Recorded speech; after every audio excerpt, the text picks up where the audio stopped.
Today, my 65-year-old father retired. When I came home, my husband was sitting in his chair. He started talking to me without even saying welcome home. How much was your father's severance package? It is zero. He was a scaffolding builder. As soon as he heard that, my husband slammed a piece of paper on the table with a bang. I can't keep up with your poor family anymore. He had a job that didn't even offer retirement benefits. I don't want to take care of your family. I don't want them to take advantage of me. I want you out of my life. After saying so, my husband walked out of the front door. A piece of paper slammed on the table was a filled-out divorce paper.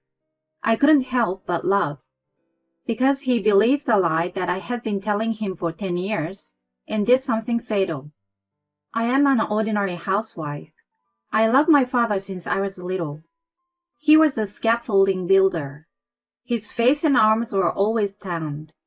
He works very hard, sweating on his forehead and his arms. He was strict but gentle. On the job site, his subordinate loved him. My family was rather well off, but we didn't spend more than we had to. I think we led an ordinary life. My parents always said to me, Nancy, don't tell other people about your father's job. Why? Because people may think about this job as good or bad. All right? Okay. You promise? Yes, I promise. This promise I made over and over again to my parents. When I was a child, I did not understand why they were saying it. But now that I'm an adult, I understand. As time went by and I grew up, I got a job at a major company. I met Derek through a colleague. Derek was an elite employee of a major general contractor. His father was a doctor, and his mother was the daughter of a congressman. His older brother is a lawyer. They're an elite family. Derek seems to be proud of that. He used to tell me about his family. Derek was intelligent, well-spoken, good at his job, and kind. I was gradually attracted to him, and we started dating. When we began to think about marriage, I made a reservation at a fancy restaurant to introduce Derek to my parents. It's good to see you. It's good to see you too. I've always wanted to meet you. Well, I'm glad you felt that way. Thank you for taking care of Nancy. I hope she hasn't caused you trouble. Yes, sir. Nancy has always been a great help to me. She's too good to me. I see. You are a nice young man, as people say. People? People talk about you as a very skillful, humble, and nice young man. I hear that a lot. That's too much praise. It's thanks to the people around me. Where do you work, sir? He works for a film company as a scaffolding builder. I told him with pride. I didn't doubt that Derek could be proud of my father too. But all I got back from Derek was a confused voice of, "Oh," and a clouded expression on his face. I was momentarily taken aback by the unexpected reaction. But as I looked at the happy faces of Derek and my father, I forgot all about it. Your father is a scaffolding builder, isn't he? Eh? Yeah, is anything wrong? No, nothing. Derek asked me again on our way home from dinner with my parents. His face clouded once again. Why does he care so much about my father's occupation? I didn't feel good about the somewhat sarcastic way he asked, to be honest. But my parents seemed to like him, and that he was usually a kind person. I decided not to let it bother me at the time. Everything went smoothly, and we got married soon after that. I was happy to marry Derek, who is kind to me. But there was one thing that bothered me. After we got married, Derek rarely visited my parents' house, including weddings and funerals. I was a little concerned about Derek's attitude of refusing to visit them. But my parents and friends said it was natural as he worked so hard, so I believed it. Above all, He was as kind to me as before, so I thought I had to turn a blind eye to this. I tried not to mind about it. Though we had no children, as long as we could live happily together, that's all that mattered to me. That's right, like my father and mother. However, Derek began to show a side of himself that he never showed before we were married. This year's newcomers are really useless. They just joined the company, right? It takes time for them to get used to the job. The other employees are useless too. Why do I have to take care of them? The subcontractors are really slow. Don't say that. It's not like they're behind the schedule, right?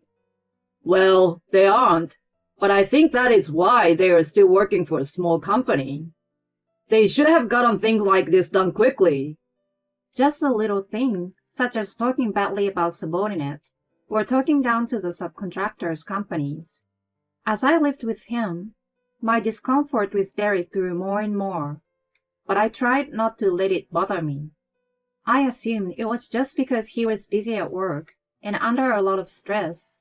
He never said anything bad to me.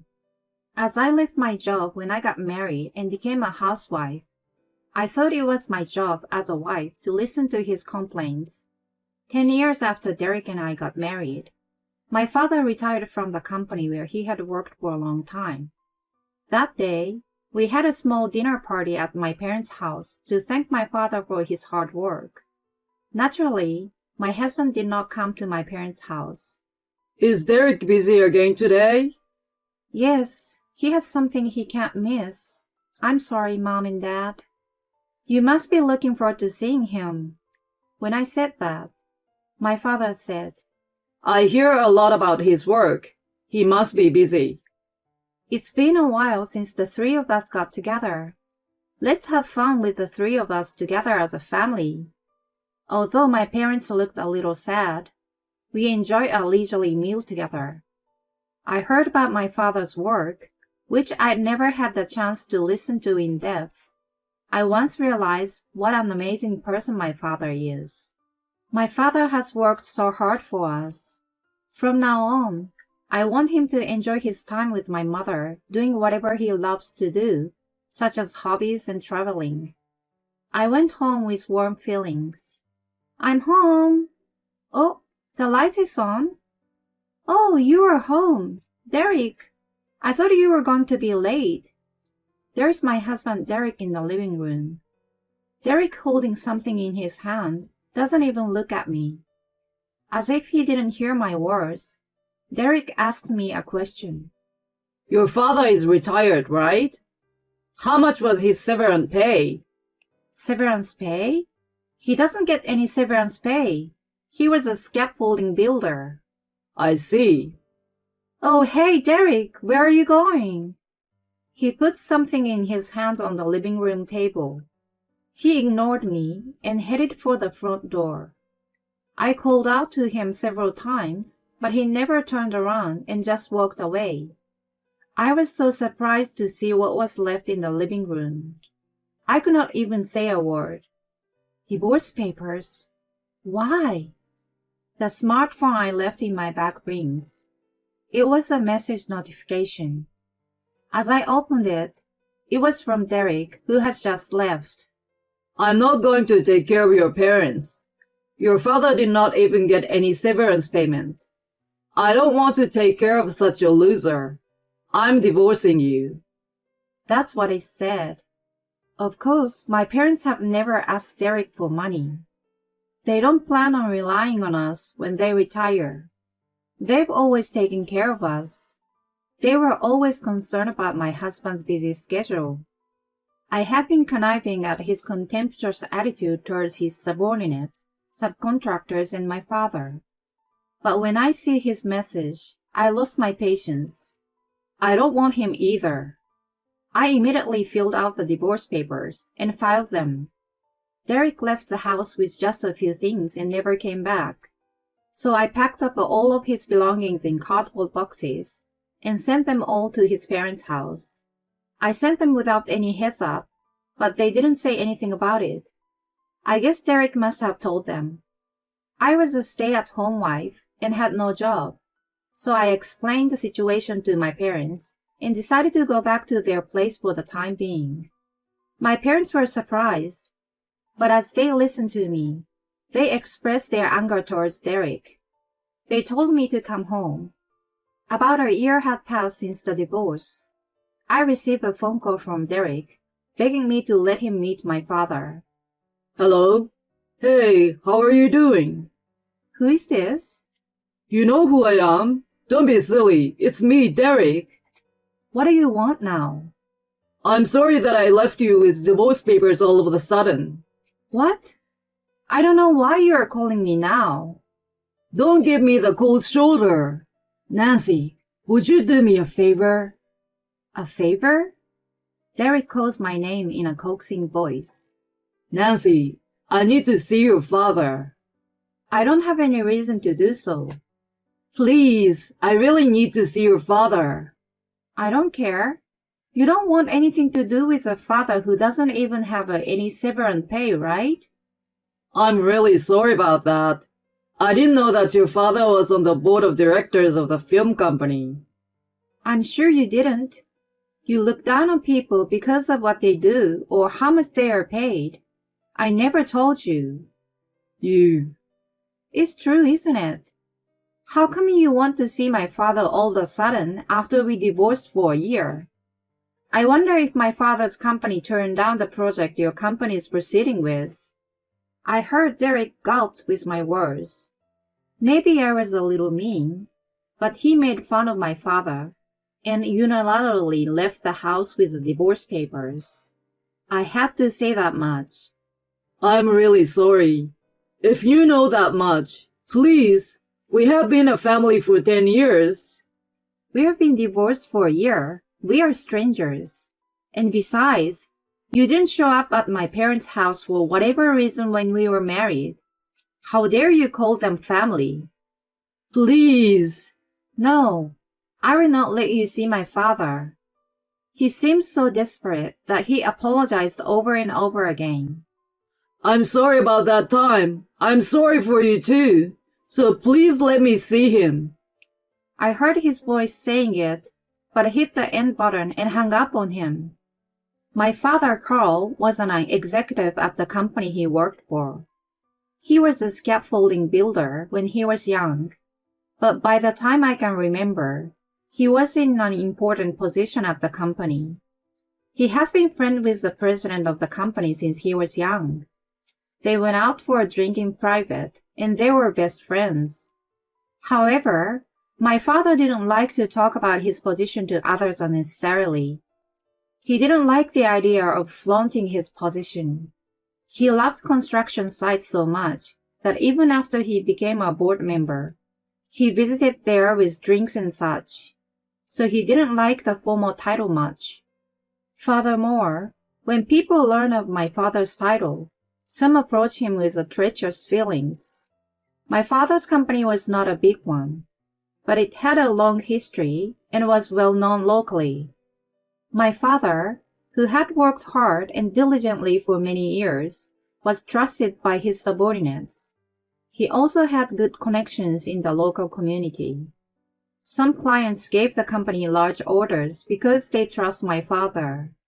That's why my parents told me again and again not to mention my father's occupation. They told me not to let anyone approach me because of my father's money or his profession. So I never told Derek about my father's occupation. The severance package was actually $1 million based on his position and contribution to the company, but I didn't tell Derek. Seeing him changing his attitude completely as soon as he found out about my father's position, I was glad I didn't tell him. After the divorce, Derek's company was planning to build a big shopping mall in the area. Derek was put in charge of the project. The shopping mall construction client had long heard of the reputation of my father's company. They were eager to have my father's company, which was well established, knows the land well, and is trusted by the residents, enter the project. However, the president of the company, who had heard from my father about how Derek and I had divorced, declined the offer when he found out that Derek was in charge of the project. Derek's words were unforgivable for the president, who were best friends with my father. His words also made fun of his many subordinates who work in the field. Please reconsider. It was a long time ago, Derek said. But the president said, My people are working hard and sweating on the site in danger. Even if it was said in the past, I can't have my employees working with someone who disrespects them. The client even went as far as to make the project blank. Derek, who was unable to fulfill the client's request because of him, was removed from the project and demoted to take responsibility. So he tried to talk to my father somehow through me. As I hung up on him, my smartphone has been ringing on and on. There's nothing to talk about now. I blocked his number, but to avoid trouble, I hired a lawyer after that. After the divorce, I found out that Derek had been cheating on me during our marriage. I decided to request alimony and cut off the relationship with Derek at this time. When we lived together, Derek's shirts were neatly washed and ironed, even though he could not do any housework at all. I once found him sleeping on the couch with a tie I didn't recognize. There was times that he had unnaturally worked on his days off every week. I have thought something was wrong. When we got divorced, I took the plunge and hired an investigator, and found out that he was having an affair with a woman who worked with him at the time. The day he left with the divorce papers, I wondered why he left with only one bag. It seems that he went to the mistress' house and lived with her as it was. When I got divorced, many people told me that I should have taken alimony. But at the time, I didn't want to be involved with Derek anymore than to claim alimony, so I didn't. I didn't want him to grumble about not getting a divorce by any chance, or didn't want to be followed around. I just wanted to get rid of him. After that, the divorce was finalized without any problems. I even got a job as a clerk at a local company. It was when I made a fresh start Derek called me. It looked like he was going to persistently follow my father, so I decided to hire a lawyer. I can't believe he once made fun of my beloved father, and then tries to follow him around all of a sudden. I will make him regret it. The investigation company has seized a lot of evidence of the affair. Therefore, the claim for alimony was easily approved. After that, Derek, who had been demoted and had to pay the alimony, was abandoned by his mistress. He tried to change jobs, but it didn't work out because word had spread it in the industry. His family says, You are a disgrace to the family. If you become unemployed, we will disown you. He can't go back to his parents' house or get support from them. My ex-husband's family was always very elitist, so I don't think they would allow him to rely on his relatives either. Now it seems he is desperately trying to make ends meet to live on his own and to pay the alimony. My father told me what he had heard in rumors. I now strongly feel that we should not look down on people or make fun of them because of their money, occupation, or title. I'm grateful to my parents for teaching me from an early age that I should not judge people by those. This incident made me vow once again to live my life with humility